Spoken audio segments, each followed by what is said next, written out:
आचार्य सेवानंद जी महाराज ने जो अभी ये प्रश्न आपके समक्ष रखा, तो इनका जो भाव है तो यही है कि आज पुस्तकालय का 41वां जो वार्षिक महोत्सव मना रहे हैं। अच्छा। तो हम चाह रहे थे कि आप विशेष रूप से ग्रंथों के बारे में और कैसे इनकी उपयोगिता हमारे जीवन में आवे।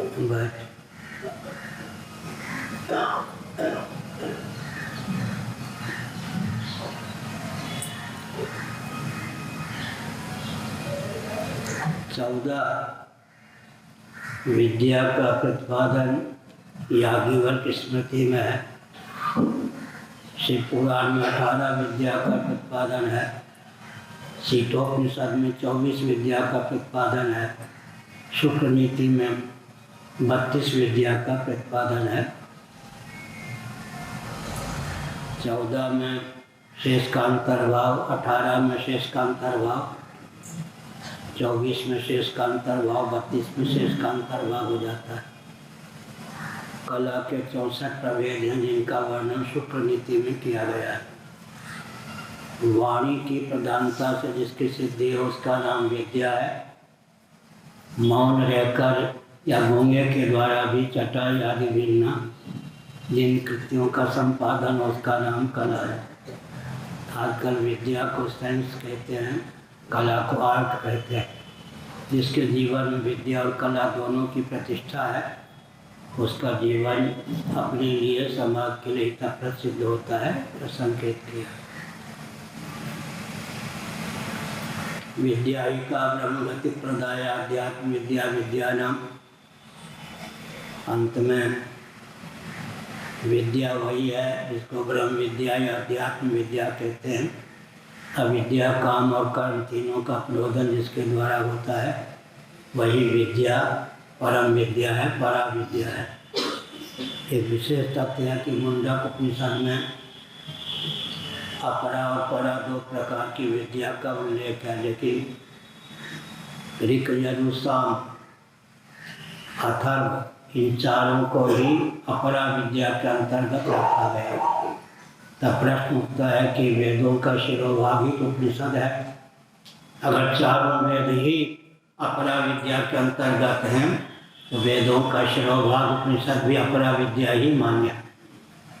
तो परा विद्या का प्रतिपादन आखिर कहाँ से सुलभ होगा यह प्रश्न उठता है। इसका उत्तर यह है कि जब तक अनुभूति पर्यवसायी विद्या न हो तब तक परा विद्या भी कहने को परा विद्या है, वस्तुतः हुआ अपरा विद्या ही है। यह अभिप्राय है। वेदों का शिरोभाग उपनिषद है, ऐसा मैंने क्यों कहा।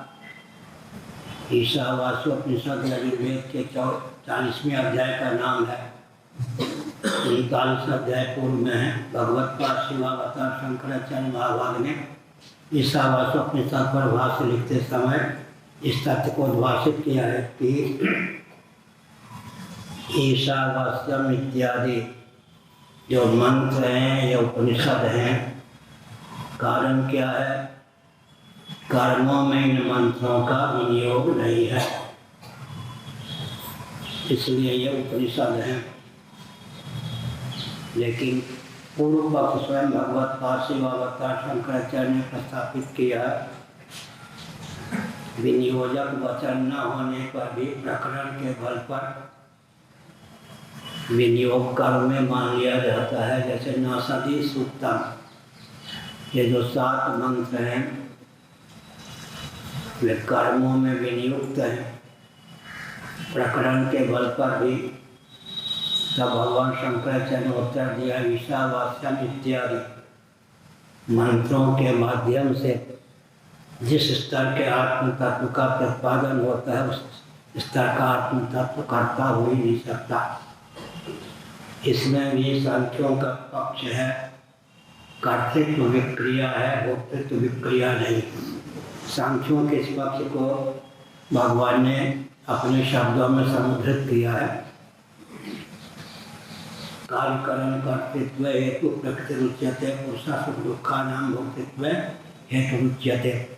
यहाँ भोक्तृत्व का अर्थ भगवत पाद शंकराचार्य महाभाव ने किया भोक्तृत्वम किम उपलब्धित्वम भोक्तृत्वम, उपलब्धित्व ही भोक्तृत्व है।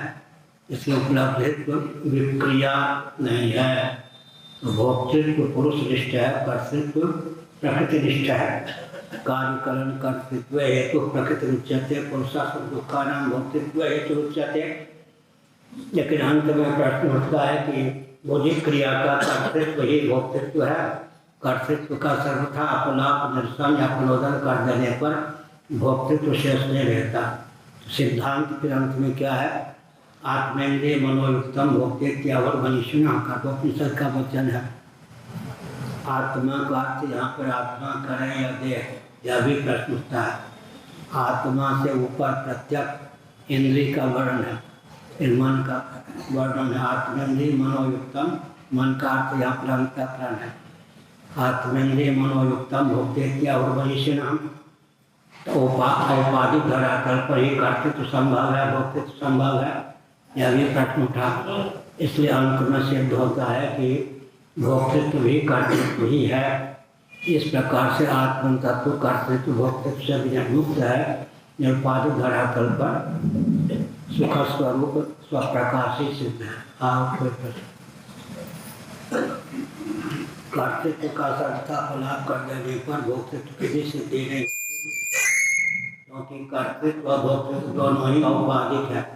आत्मेन्द्रिय मनोयुक्तम भोक्तेत्यावर मनीषिणः, वामधिकार वाचक मिश्री ने इस स्तुति को कहीं उद्धृत किया है। आत्मेन्द्रिय मनोयुक्तम भोक्तेत्यावर मनीषिणः, उन्होंने आत्मा का अर्थ आत्मा ही किया।